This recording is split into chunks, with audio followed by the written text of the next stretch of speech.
Bismillahirrahmanirrahim. Assalamualaikum warahmatullahi wabarakatuh. Selamat pagi, salam sejahtera bagi kita semuanya. Bapak Ibu sekalian yang saya hormati,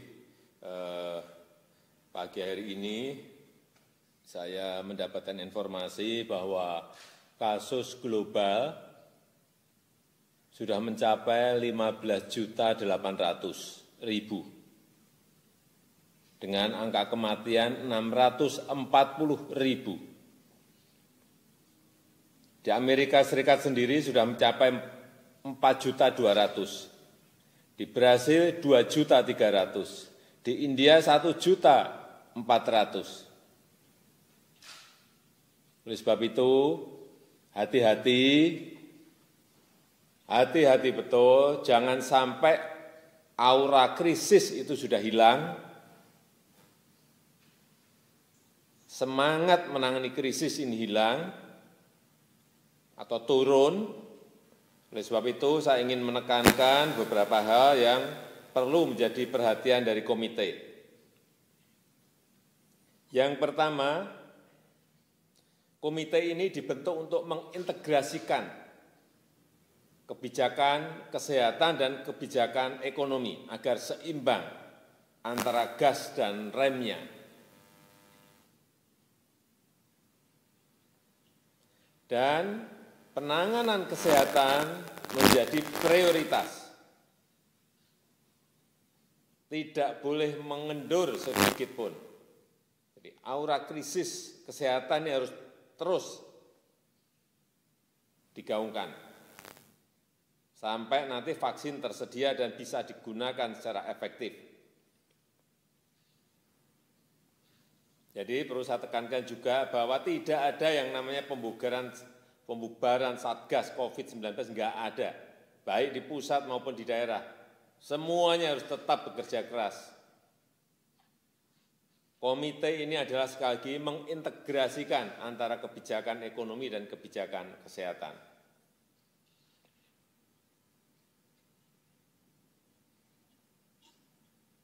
Yang kedua, di bidang kesehatan, saya ingatkan sekali lagi untuk memberikan perhatian, memberikan prioritas penanganan di 8 provinsi.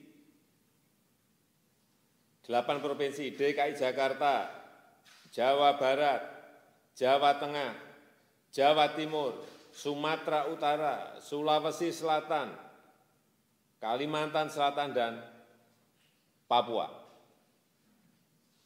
Karena 8 provinsi ini berkontribusi 74% kasus positif yang ada di Indonesia. Targetnya saya kira sudah jelas, turunkan angka kematian serendah-rendahnya, tingkatkan angka kesembuhan setinggi-tingginya, dan juga kendalikan laju pertumbuhan kasus-kasus positif baru secepat-cepatnya. 3T, testing, tracing, dan treatment betul-betul harus dilakukan secara masif dan lebih agresif.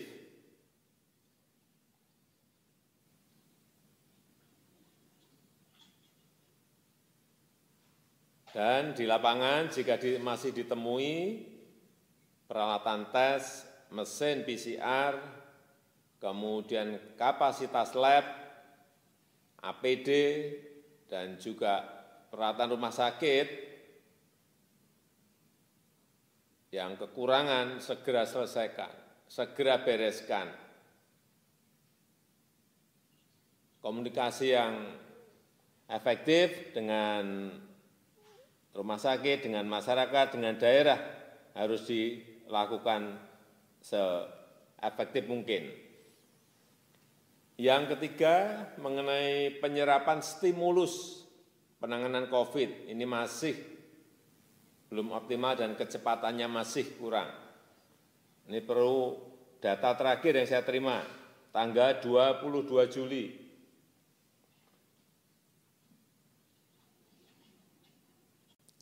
Dari total stimulus penanganan COVID, yaitu sebesar 695 triliun, yang terrealisasi baru 136 triliun, artinya baru 19%. Sekali lagi, baru 19%. Di perlindungan sosial 38%, di UMKM 25%, ini termasuk penempatan dana di Himbara 30 triliun, di sektor kesehatan baru terrealisasi 7%, demikian juga di dukungan untuk sektoral dan pemerintah daerah juga baru terserap 6,5%. Insentif usaha 13%. Inilah yang harus segera diatasi oleh komite dengan melakukan langkah-langkah terobosan, bekerja lebih cepat, sehingga masalah yang tadi saya sampaikan, serapan anggaran yang belum optimal tadi betul-betul bisa diselesaikan. Saya ingatkan, kalau masalahnya ada di regulasi, di administrasi, segera dilihat betul. Kalau memang regulasi, ya revisi regulasi itu agar ada percepatan. Lakukan shortcut, lakukan perbaikan, dan jangan sampai ada yang namanya ego sektoral, ego daerah. Saya kira penting sekali ini segera diselesaikan sehingga aura dalam menangani krisis ini betul-betul ada betul. Saya ingin di setiap posko yang ada, baik di BNPB, di pusat, di daerah, di komite, itu kelihatan sangat sibuk, sana kesini itu loh. Itu auranya krisis ada.